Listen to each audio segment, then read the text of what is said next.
Well, I didn't really know what to do with this request, so I know you're snooker loopy nuts, so here we go. Might as well, rather than just talking, I might as well try and sing it. So, snooker loopy nuts are we, me and him and them and me. We'll show you what we can do with a load of balls and a snooker cue. Pot the red, then screw back for the yellow, green, brown, blue, pink and black. Snooker loopy nuts are we. We're all snooker loopy. Bum bum bum bum. Hello and welcome to another episode of the Snooker Loopy podcast. We're back from our summer break. My name is Tom Mayhew. I'm a comedian. I'm here with my very, very good friend who is the snooker man himself. He's king of the bays. He is the real god of snooker. He's the real GOAT. In a way, this is the best podcast with a comedian and a real snooker player there is. Take that, WST. I'm here with the brilliant. It's Joe, the Ebdonator Haddard. Well, thank you very much, Tom. Good evening, Hazel, and good evening, everybody at home. It's wonderful to be back. Probably the 7th time we're recording this. Is that fair to say, Tom? I believe, and this is very poor maths from someone who claims to be a maths teacher. I believe it's the second time, Joe. And I hope you teach your students a lot better than that. Well, yeah, I think some of them would beg to differ, but yeah. No, it's good to be back. It's been a long summer, obviously a bit more of an extended break for us than some of the other snooker podcasts out there, because obviously over the summer, Tom, funny people go and do Edinburgh Fringe, and apparently, according to your job title, you are a so-called funny person. So how did Edinburgh Fringe go for you? It was good, mate. I missed you. I wanted you there. I wanted to do a live podcast, but you refused to come up this year. I know. I had a busy summer, to be fair. Very busy summer. Did you find any snooker fans in Edinburgh, though? That's the real question. I found 2 whole snooker fans. Well, that's 2 more than that's here, you know. Well, 2 more than that. Right. No, sorry, we are snooker fans, right? Exactly, okay. Joe, exactly. But I found 2 people. So we've now got 4 snooker fans in the world. I mean, that's pretty impressive. I'd say we've doubled it. We've doubled the popularity of snooker. I'm not saying that WST should hire us and give us an official podcast. No, we're not bitter about that at all, either, are we? No. But what you were telling me about a particular snooker fan in Edinburgh that wanted you to do a snooker show at Edinburgh Fringe next year. Yeah, someone kept trying to say to me, you should do a show about snooker at the Fringe. And I tried to explain it was a bit too niche. At Edinburgh, the average audience for a show is apparently about, I think, 4 or 5. Right, okay. So almost more popular than snooker. Yeah, we'd struggle to get the average audience with a snooker show, I think. That's the problem. But no, Edinburgh was fun. But before Edinburgh, Joe, I went all the way to Manchester and we met up for the first time ever. We did, yeah. Yeah, I mean, obviously we've known each other for many years, but that was the first time we'd met, and it was a bit surreal, really, because we were just doing exactly what we're doing right now, having a good chat, a good giggle, really, of lots of silly things. We played a bit of snooker. Tom was absolutely terrible, by the way. I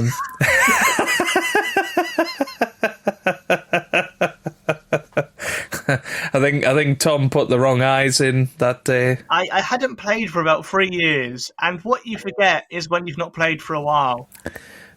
Is everything, apparently. Literally, yeah. I was thinking, what is a cue? Well, he started. He tried to break off with the rest. I thought that was the moment to leave. He had the extended spider out when he was on the cushion. Yep. It was, yeah. But no, it was very fun. We did actually get some clips, and I know Tom is planning on putting that up and embarrassing me at some point, because I say Tom's terrible. You know, he's probably your average punter at a snooker club. Yeah. Me, on the other hand, you know, I'm not very good either, you know. I know Tom will probably say it's different, but I think Joe is a future world champion. World champion podcaster, maybe. Is there a podcast world champ? I mean, even in the snooker podcast world championships, I think we'd get knocked out in the quarters. With too many podcasts. That does seem to be a thing since we started the trend, of course. There is a lot, and obviously we've mentioned it already, but WST have their own snooker comedy podcast now. They just seem to, these companies, BBC, whoever it is, they seem to come along and go, right, we've got a snooker player here who's not doing a lot. Now what we need is somebody funny that kind of likes snooker to go along with them, and they just mash the two together. And what they've come up with is a comedian. You know, you're more on the comedy scene than me. I'm not too familiar with his work. And Stephen Hendry, who is perhaps, no disrespect to Stephen Hendry, but perhaps the most boring personality ever to grace snooker in his heyday, and was famous for it. You know, him and Steve Davis, they were ultra serious, didn't crack a smile, didn't give anything, and it's quite hilarious that he's ended up on a snooker comedy podcast. Am I wrong? I will say the comedian in question does follow me on Twitter, so... Oh, okay, sorry, you can cut that out, Tom. No, I'm not saying that the comedian in question has definitely ripped off the idea of the Snooker Loopy podcast, but I will say, if Stephen Hendry starts referring to people as, you know, Ronnie the Rocket Sausage...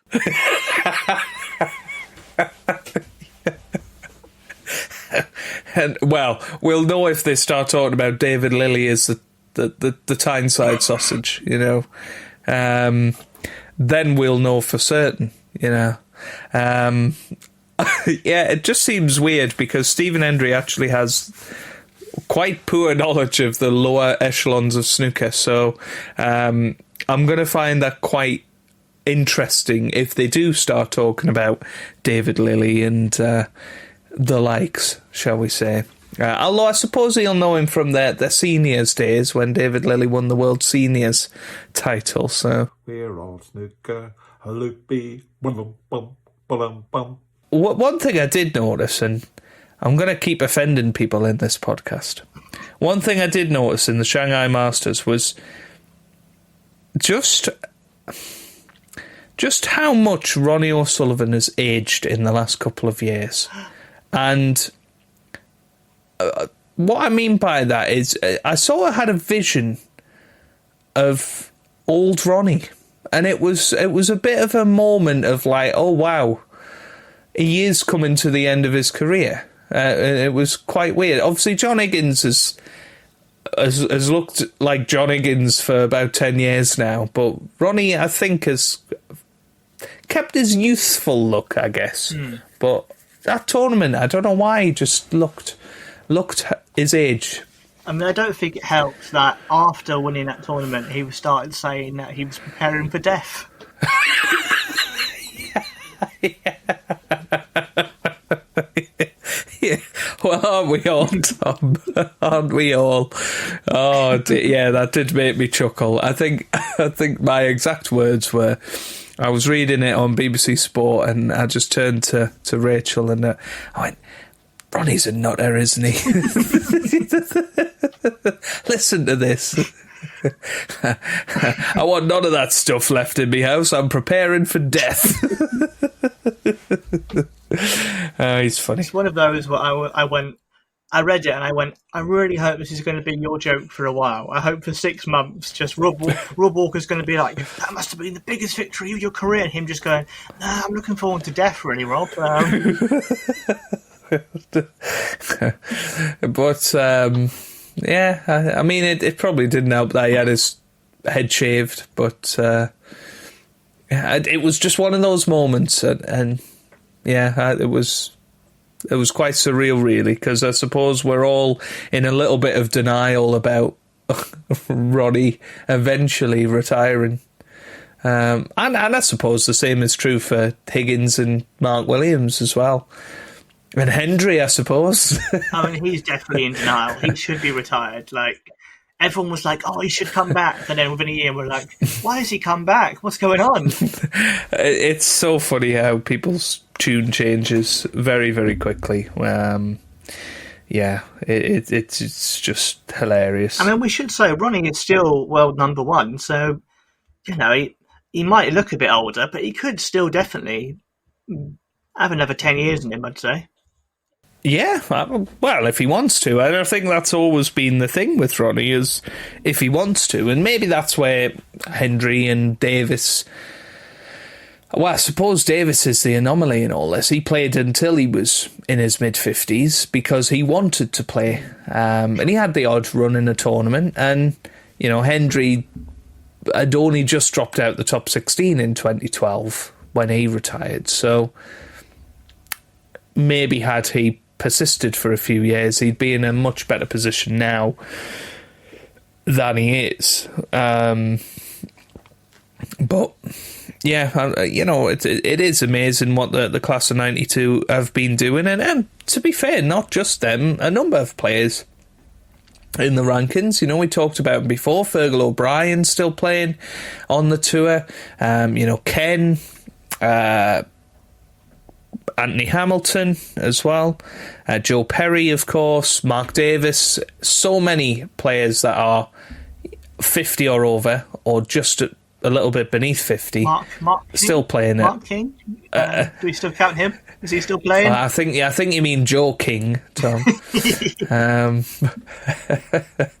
But yes, but it's also quite a bit worrying for snooker that we've still got so many of these who would have been retired 20 years ago, still at the top of our game. And yeah, so it's good to see Brissell coming through, and I think we are starting to see the change of the guard now, and I wouldn't be surprised if within 3 years we're at a point where the top 16 is very different.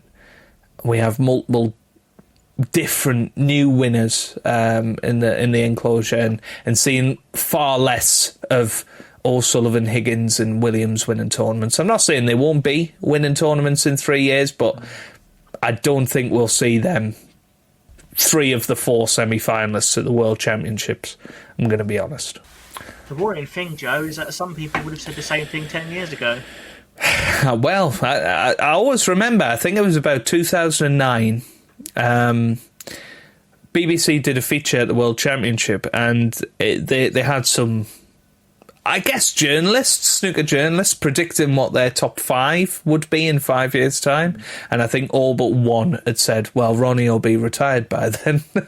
So they had the likes of Ding, unknown Chinese superstar, Judd Trump, potentially, in that top 5. I don't think anybody really thought that even the likes of Murphy, Robertson, Selby, they'd still be going after so long, still right at the top of the game. It is quite an amazing generation for the sport, I suppose, and it is a cliche, but I don't think we'll ever see the likes of it again. I don't think we'll see this crop of players with this level of ability and presence in the game. I don't think that will happen again.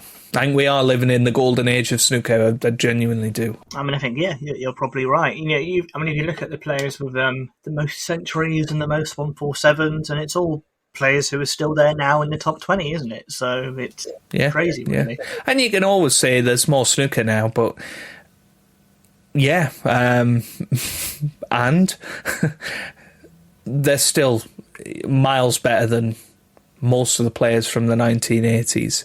And yes, they were personalities and brilliant in their own way, and were very important for snooker. But this current crop of players, I think you could name about 20 players that are currently playing that have had a major impact on the way snooker is played, to be quite honest with you.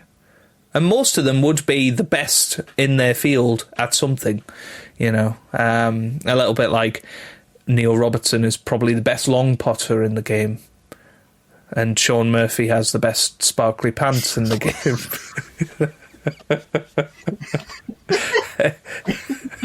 And that is a title he wears with pride. Yeah. Oh man! It puts a totally different meaning to twinkle in the eye, doesn't it? Twinkle somewhere. I don't want to see it, mate. I don't want to see it. Twinkle in the behind. As he's bending over for his shot. Well, that's where the magic happens. Poor Sean Murphy, he always gets bullied on our podcast, doesn't he? Well,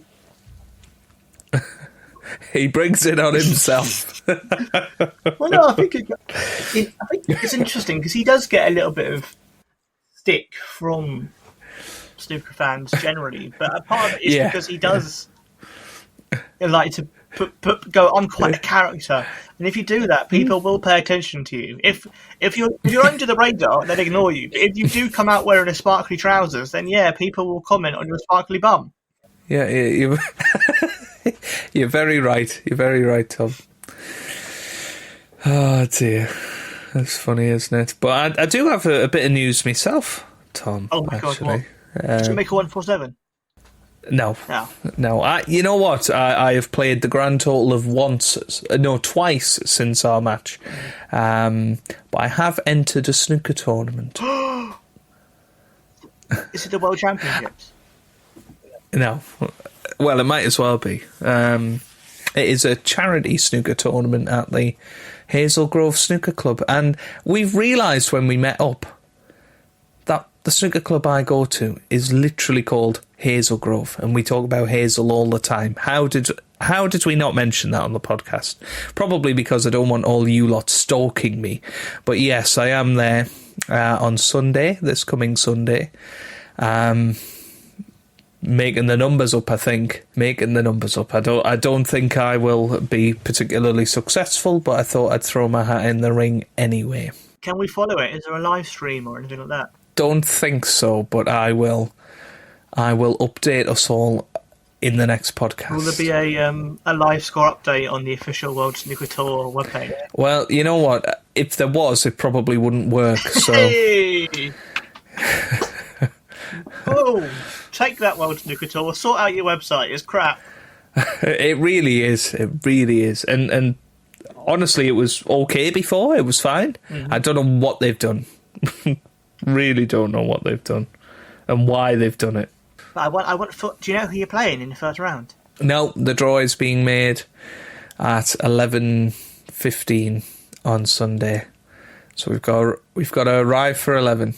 I mean, there might well be Gary Wilson, there might be David Lilly. No, I don't know. I don't think there'll be any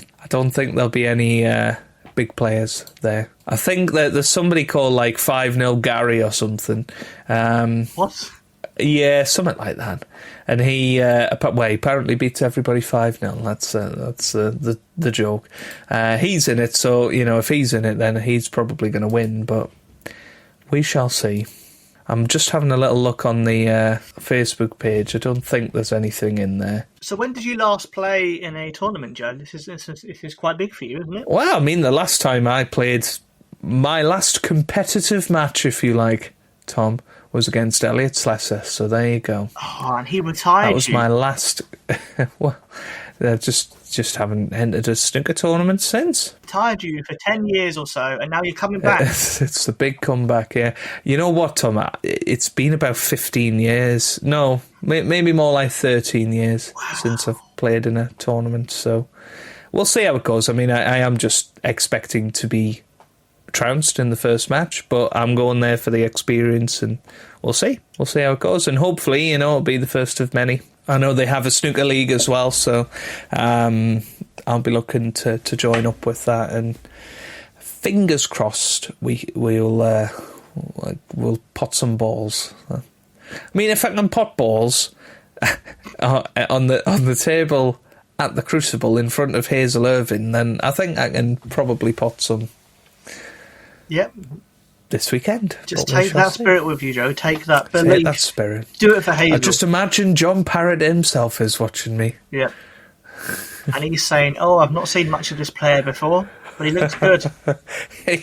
Yes, yeah. Well, hopefully none of them think I'm Stephen Lee. One of the kind comments of my video that I posted on YouTube was like, "Oh, Stephen Lee's back on tour." I think that was very harsh. I thought that was because he's remarkable for being unremarkable. So, and no one could ever say that about you, Joe. Exactly. No, that was a harsh comment. You're nothing like Stephen Lee. When you sell your cues on Facebook, you do post it to people. Well, yes. And when I say I write a book, I write a book. So how many people are in the tournament? Well, I paid my entry a couple of weeks ago, and when I did that, there was about 10, 12, I think, on there. It's £20 entry, which is quite steep, but £10 is going to charity and £10 going into like a prize pot. So that there will be a prize. Yeah, other than that, I don't have much information to give you, but I thought I would share that news with you. Well, put your score predictions below. Like, how far do you think Joe can get? Will he get to the final? Will he win the tournament? Will he crash out in the first round? Let us know how you think Joe's going to do. Is Rob Walker going to be there to introduce you? I hope so. Yeah. I very much hope so. I'd like to think he just turns up and goes, I need to introduce someone. I need to. You know what he's like. Yeah, I'm not really bothered about trophies. I've kind of sold quite a few of them. Really. So the bigger on eBay, they might find I don't want any sort of memorabilia left by the time I'm sort of 70 or 80, like, especially when I'm dead. You know, I'm preparing for death. You're decluttering now. I'm preparing for death and trying to come at peace with it. And part of that is I don't want no snooker stuff like waistcoat cues. It's just all going to go. It's going to be an easy job then for later on in life. Yeah. Fifth Shanghai title now though. Yeah. Cue the music. For this cue the music, Hazel. Though, for Hazel herself, I thought, because last episode we went with Peter Devlin, I don't think we chose a very good song by Peter Devlin, Joe. So today I'm going to go with Peter Devlin again. Go on. I've got another song by Peter Devlin. I'm excited. Man's Long Pot, it's called. Man's Long Pot, eh? A bit like the song Man's Not Hot. Do you know Man's Not Hot? Yeah, okay. I'm a bit worried now. I'm going to be honest. I was excited. Now I'm not. Really? That bodes very well. Man's Long Pot.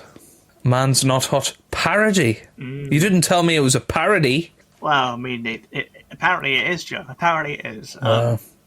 Here we go then. Got my snooker cue, make 147, quick max. Every day on table 26, doing lineups. See your action there? That action's uckus. When the ting went fluke, you man are lucky. Old tight Ronnie, my brother, he's got the scoring. Old tight Devlin, big tings, he's kinda boring. I pop all the shots, playing like Hendry, John Higgins, hold tight my fried chicken. Boom. In the club playing like pros, I'm one of those. You man thought I froze. I put a long ball then I pose. When I'm in the balls I score. Ha! Look at me roar. What? You numpty? I score more time for encore. I tell a man's long pot. I tell a man's long pot. The girl told me no player safety. I said babes, man's long pot. I tell a man's long pot. The girl told me no player safety. I said babes, man's long pot. Ha! Diction wee haha. Marco Fufu. Well, who knew Mace Windu could play snooker, eh? Well, there you go. I mean, that's... What do you think of that, Joe? You know what? It wasn't the worst song we've listened to. It was surprisingly average, actually. Wow. It was quite good. It was rhythmic. Yep. It was very related to snooker. Mm-hmm. I like the name dropping of Ding Junhui and Marco Fufu and Judd Trump. And Ronnie was mentioned a couple of times. John Higgins' chicken or something like that. It was fun. You know what? It had the fun element of a snooker loopy.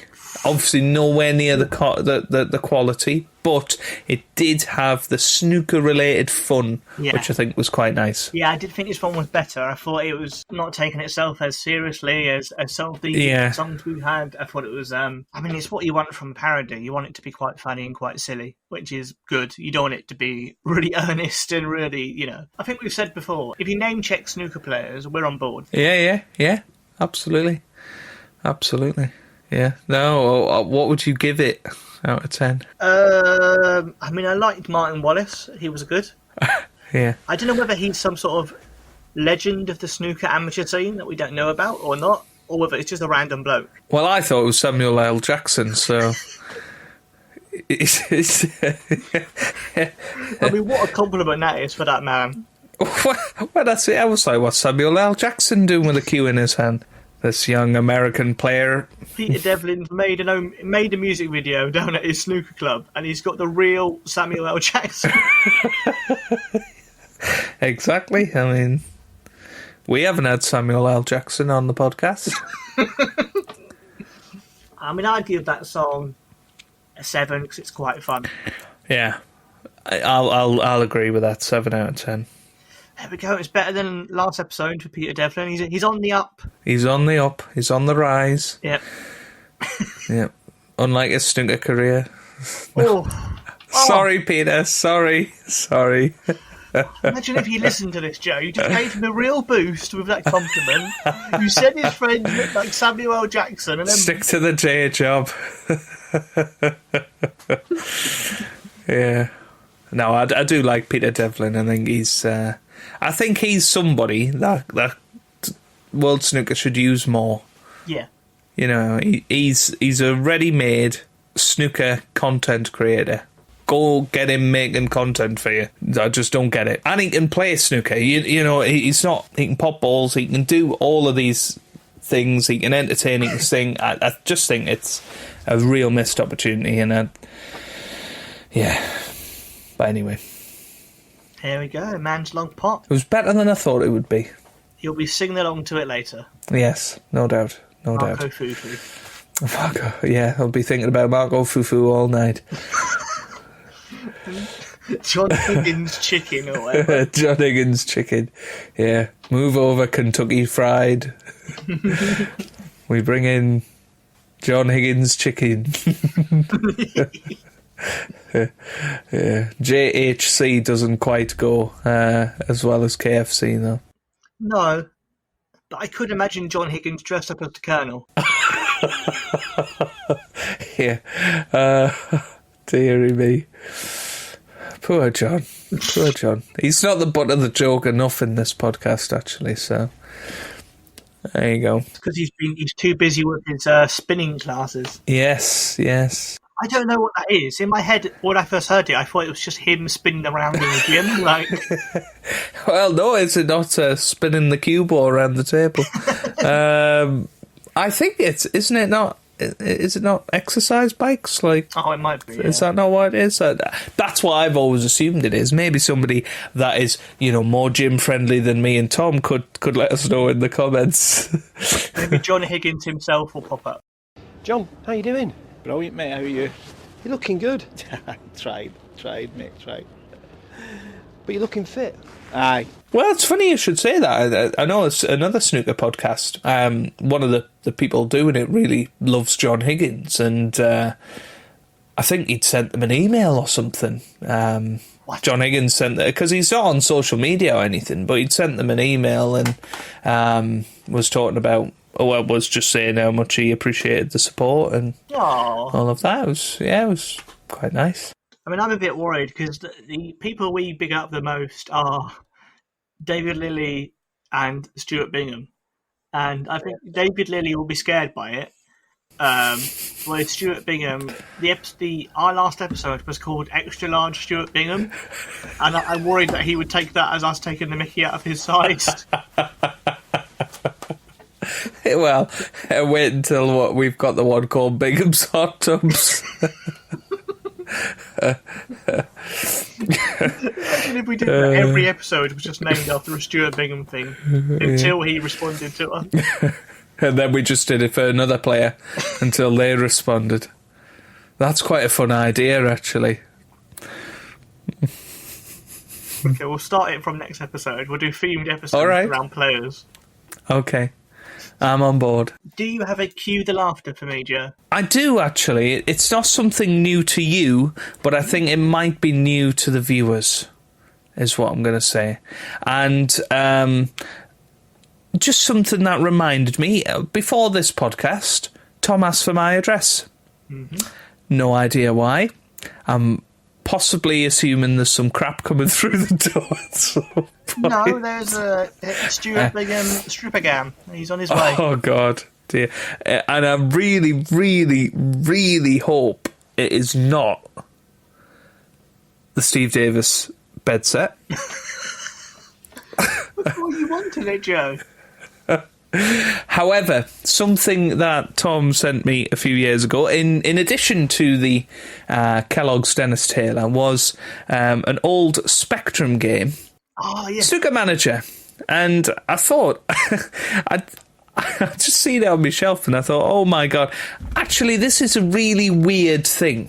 Mm-hmm. And I did play it on my channel, actually, once, and it was so much fun. It was so much fun. It was made in the 80s, I think about 1986 this game was made, and the idea is that you're, I guess, the Barry Hearn of the 1980s, and you're managing these snooker players. And I mean, on the back these are literally the words, right? Features: telephone booking, celebrity matches, club tournaments, results, 40 professional players, 20 major tournaments, world rankings, view rounds, bank, loan sharks, gambling, ball-by-ball match.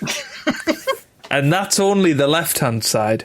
On the right-hand side, we have training abilities, such as potting, safety, positional play, consistency in form, highest break, tournament break, prize money, name editor, injuries, save game option.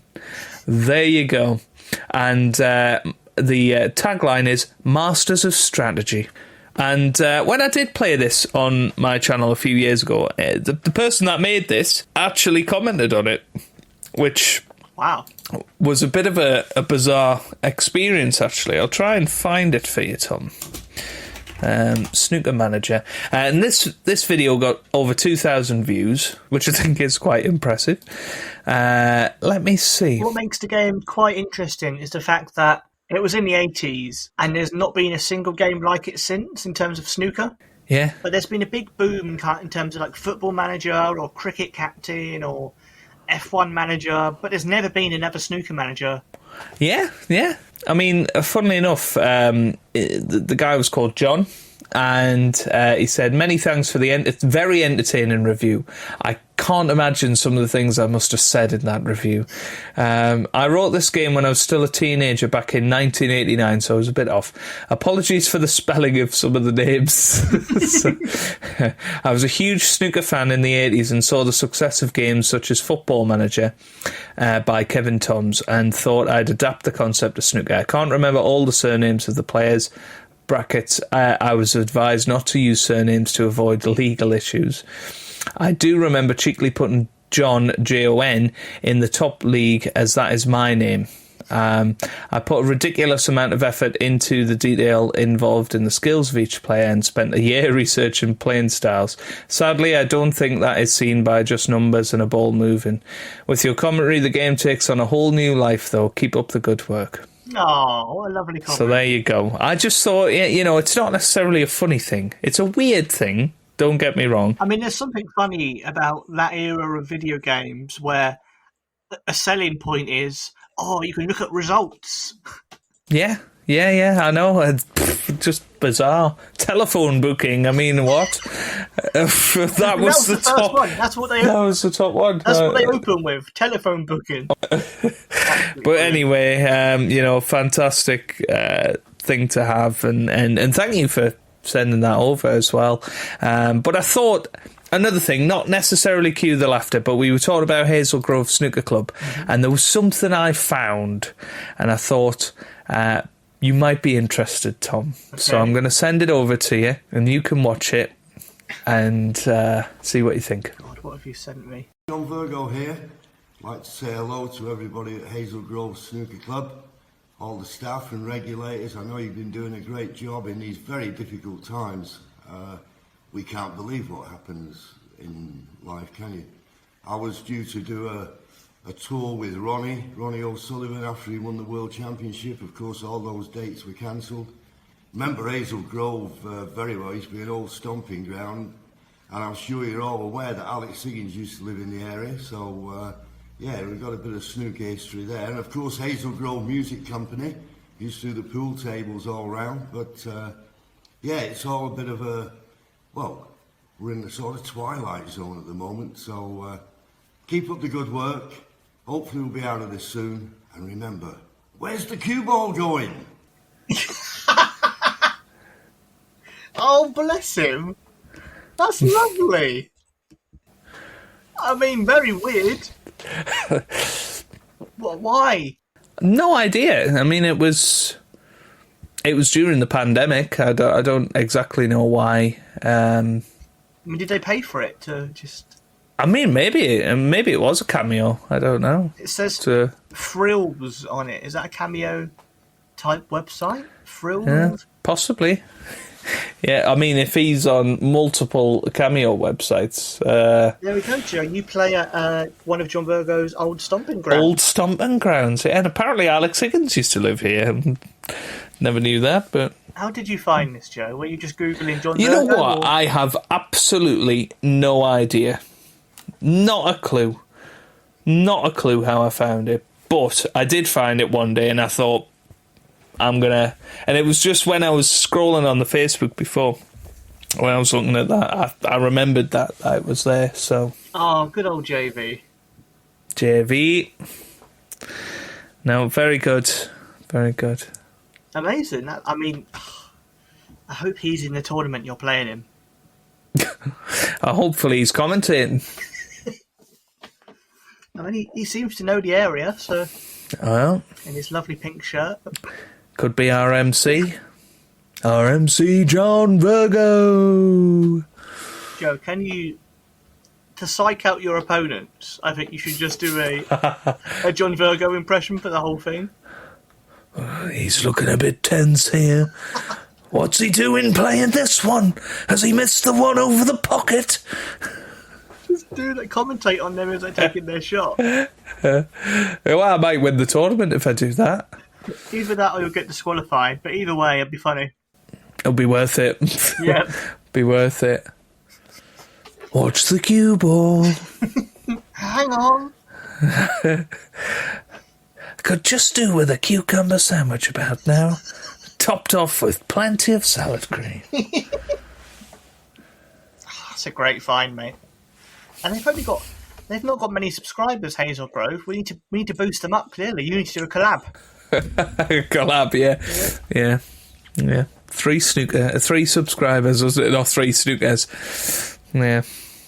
Well, it'd be quite cool if you could change the name of what a subscriber is. What, to like club member or something? Well, yeah, like 3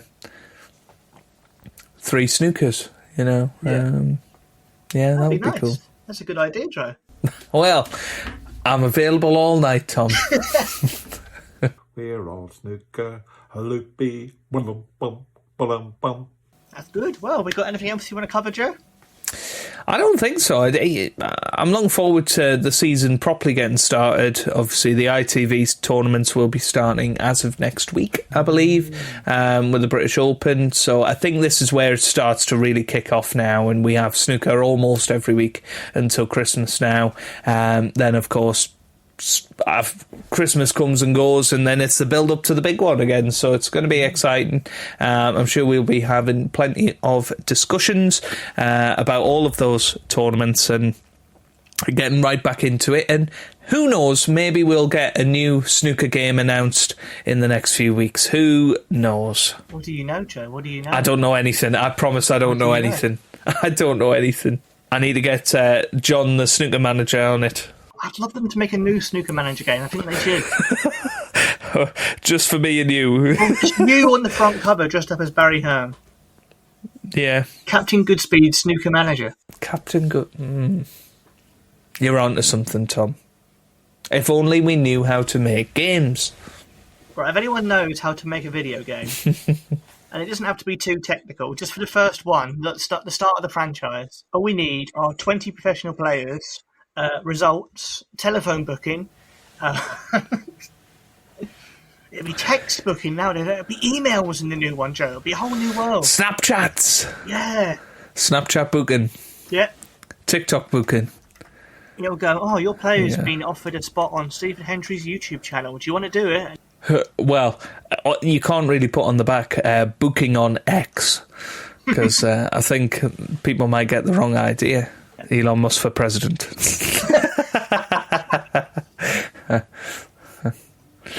That's what's ridiculous. Just one final tangent to our circle. Yes, please. That's what's ridiculous. Elon Musk will probably one day be president. The precedent has been set by Donald Trump, so he probably will be president one day. I'm good. If we release this and it happens, when it happens, we'll be the new Simpsons. We will be about time. The Snooker podcast will be the new Simpsons. Yeah. Good. I look forward to that day, Joe. I don't look forward to that day. It'd be awful, but at least we get something out of it now. Well, it's been fun, Joe, as always. Yes, pleasure. Best of luck for your tournament. Thank you. I hope you don't draw Elliot Slesser again. Oh, for God's sake. Can you imagine if he did? Imagine. He's going to get beat this time if I do. Honestly, if it's him, I will absolutely 100% every shot. I really hope it is. That would be great. Imagine the story. You know what, Tom? My last competitive match was against Elliot Slesser again, and this time I beat him in the final to lift the title. Yes, that's what we want. That's what we want. That's a sneak preview for next episode. There we go. Let's see if that comes true. I mean, I could just lie, couldn't I? I could say that happened. Nobody will ever know, except John Virgo. No, that's true. Lovely. Well, we'll be back probably much sooner next time, because we're going to get back into the swing of things now that everything's settled down and calm, and we're going to find out if Joe becomes the Hazel Grove World Champion. I believe that's what the tournament's called. Yes. I won't have it otherwise. That's what it's called. The Hazel Grove World Championship. The Alex Higgins Hazel Grove John Virgo Championship. Hannard against Slesser in the final. Virgo on commentary. Match of the century. Here we go.